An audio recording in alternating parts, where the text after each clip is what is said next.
Hello friends, welcome back to our channel knowledge Shala by Nidhi Jain. Friends, कल से हमने channel पर एक नई सीरीज़ की स्टार्टिंग की है। उस सीरीज़ में हम पेपर 1 और paper 2 commerce management and labour welfare से रिलेटेड जो भी हमारी इम्पॉर्टेंट थ्योरीज़ हैं उनके लिए हमने एक सीरीज़ चलाई है, जिसमें हम रोज़ एक कॉन्सेप्ट, एक थ्योरी पर फोकस करेंगे और उसको डिटेल में पढ़ेंगे। 5 से 7 मिनट की वीडियो होगी जिसमें एक थ्योरी कवर हो जाएगी। और अगर ये सीरीज़ आपको पसंद आती है तो आप लाइक कीजिएगा, कमेंट करके बताइएगा, क्योंकि बहुत एफर्ट्स लगते हैं एक पर्टिकुलर वीडियो में एक थ्योरी को कराने में।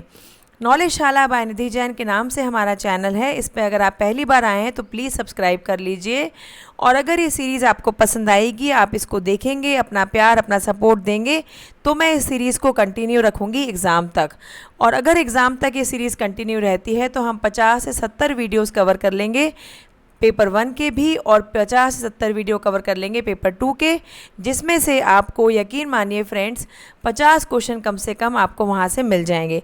क्योंकि आजकल एग्ज़ाम में थ्योरी पर, थ्योरी के ऑथर्स पर, प्रपोनेंट्स पर मैच द फॉलोइंग क्वेश्चन पूछे जाते हैं, जो कि बहुत ट्रिकी हो जाते हैं अगर आपको थ्योरी का कॉन्सेप्ट अच्छे से नहीं पता है। नॉलेज शाला बाय निधि जैन के नाम से हमारा टेलीग्राम चैनल भी है, जहाँ पे मैं आपके साथ PDF और वीडियोस के अपडेट शेयर कर देती हूँ, तो आप ज्वाइन कर लीजिएगा। उसको ज्वाइन करने से आपका वीडियो मिस नहीं होगा। आज हम एक इम्पॉर्टेंट कॉन्सेप्ट पढ़ेंगे, ड्यू पॉइंट एनालिसिस, जो कि हमारा अकाउंट्स का, फाइनेंस का बहुत इम्पॉर्टेंट कॉन्सेप्ट है और कॉमर्स और मैनेजमेंट में ये अक्सर पूछा जाता है। ड्यू पॉइंट एनालिसिस, इसका फॉर्मूला ध्यान रखना है आपको इसकी एप्लीकेशन ध्यान रखनी है, और आपको इसका बेसिक कॉन्सेप्ट पता होना चाहिए कि ये क्यों काम आता है। ठीक है, तो चलिए फ्रेंड्स स्टार्ट करते हैं। Due point analysis. Due point analysis है क्या? It is an extended examination of return on equity. अभी हम अकाउंट्स की सीरीज़ शुरू कर रहे हैं, जिसमें हमने रेशोज़ भी किए हैं। अकाउंटिंग वाले प्लेलिस्ट में जाकर आप देख लेना, रेशोज़ के बहुत सारे टॉपिक्स मैंने कवर करवा दिए हैं। तो रिटर्न ऑन इक्विटी का एक्सटेंडेड एग्जामिनेशन हम करते हैं ड्यू पॉइंट एनालिसिस के थ्रू। इक्विटी आई थिंक आपको पता होगा अगर आपने एक रेशो वाली वीडियो देखी है। इक्विटी वो होता है जो हमारे शेयर होल्डर्स का फंड होता है।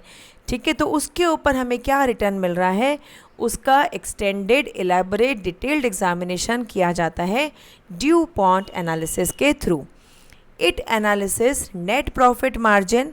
नेट प्रॉफिट मार्जिन क्या है, एसेट टर्नओवर क्या है, और फाइनेंशियल लेवरेज। लेवरेज हम पढ़ेंगे, उसमें आपको बताऊंगी फाइनेंशियल लेवरेज क्या होता है। Due point analysis was developed by the due point corporation. Due point corporation ने 1920 में, 1920 में ड्यू पॉइंट एनालिसिस हमें दिया था। ये क्या करता है, रिटर्न ऑन इक्विटी को ब्रेक डाउन करता है 3 पार्ट में: net profit margin, asset turnover and financial leverage. पहले भी एग्ज़ाम में इसका फॉर्मूला पूछा गया है, आगे भी चांसेस है कि पूछा जाएगा। PYQ में जो थ्योरीज, जो कॉन्सेप्ट जितने भी पूछे गए हैं उन्हीं पे हम फोकस कर रहे हैं, उसी के बेस पे आपको ये सीरीज़ मैं दे रही हूँ। It is a broader view of the return on equity of the company. ROE का एक डिटेल्ड वर्जन देता है। It highlights the company's strength and pin point the area where there is a scope for improvement. Company की strength हमें highlight करता है और वो एरिया भी पिन पॉइंट करता है जहाँ पर अभी भी हमें इम्प्रूवमेंट की ज़रूरत है।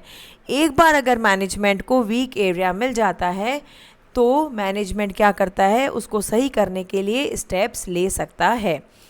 अब देखिए, ड्यू पॉइंट एनालिसिस क्या करता है, रिटर्न ऑन इक्विटी को 3 पार्ट्स में डिवाइड करता है: net profit margin, total asset turnover और फाइनेंशियल लेवरेज। ये 3 ब्रॉडर पार्ट्स हैं जिसमें हमें रिटर्न ऑन इक्विटी को डिवाइड करके देता है due point analysis. Net profit margin, asset turnover और फाइनेंशियल लेवरेज। अब इसका डिटेल्ड वर्जन देखते हैं। Return on equity, return on assets, net profit margin. ठीक है, नेट प्रॉफिट मार्जिन में रिटर्न ऑन एसेट्स क्या करेंगे, रिटर्न ऑन एसेट्स कैसे निकालेंगे, net income upon total assets. Net income upon total assets से हमारे पास आएगा रिटर्न ऑन एसेट्स। फिर आता है लेवरेज। लेवरेज का फॉर्मूला है total assets upon average equity. ठीक है, टोटल एसेट्स को डिवाइड करोगे एवरेज इक्विटी से, सो आपके पास निकल के आएगा लेवरेज। फिर आता है रिटर्न ऑन इक्विटी, वो कैसे निकालोगे, net income upon average equity. ठीक है, net income upon average equity. Total assets से टोटल एसेट्स कट जाएगा, तो आपके पास फॉर्मूला क्या निकल के आएगा, नेट इनकम।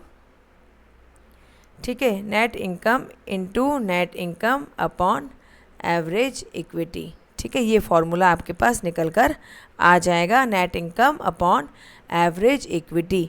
तो इस तरीके से रिटर्न ऑन इक्विटी का ब्रॉडर क्लासिफिकेशन हमें दिया था ड्यू पॉन्ट कॉरपोरेशन ने ड्यू पॉन्ट एनालिसिस के थ्रू। ठीक है, तो ये आपको एग्ज़ाम में ध्यान रखना है, क्योंकि इसका डिटेल्ड फार्मूला पूछा जा चुका है, दोबारा भी चांसेस है पूछा जाएगा। फ्रेंड्स, ये सीरीज़ आपको कैसे लग रही है कमेंट करके ज़रूर बताइएगा, तभी मैं इस सीरीज़ को कंटिन्यू रखूँगी, अदरवाइज़ मैं कंटिन्यू नहीं रखूँगी। अकाउंट्स की वीडियोज़ भी आप लोग नहीं देख रहे हैं तो प्लीज़ उसको देखते रहिए, क्योंकि अकाउंट्स एक प्रैक्टिकल सब्जेक्ट है, एक साथ काफ़ी सारी वीडियोज़ कवर करना मुश्किल हो जाएगा।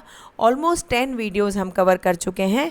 प्लीज़ सब्सक्राइब कीजिए नॉलेजशाला bye Nidhi Jain. Telegram channel भी है, उसे भी ज्वाइन कर लीजिए और पढ़ते रहिए। एक एक वीडियो करके हम 55-56 वीडियोस पर पहुंच गए हैं।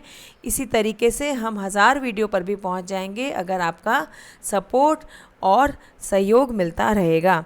शेयर कीजिएगा, सब्सक्राइब कीजिए, कमेंट करके ज़रूर बताइए, पढ़ते रहिए, अपना ध्यान रखिए, टेंशन मत लीजिए। Bye bye, take care.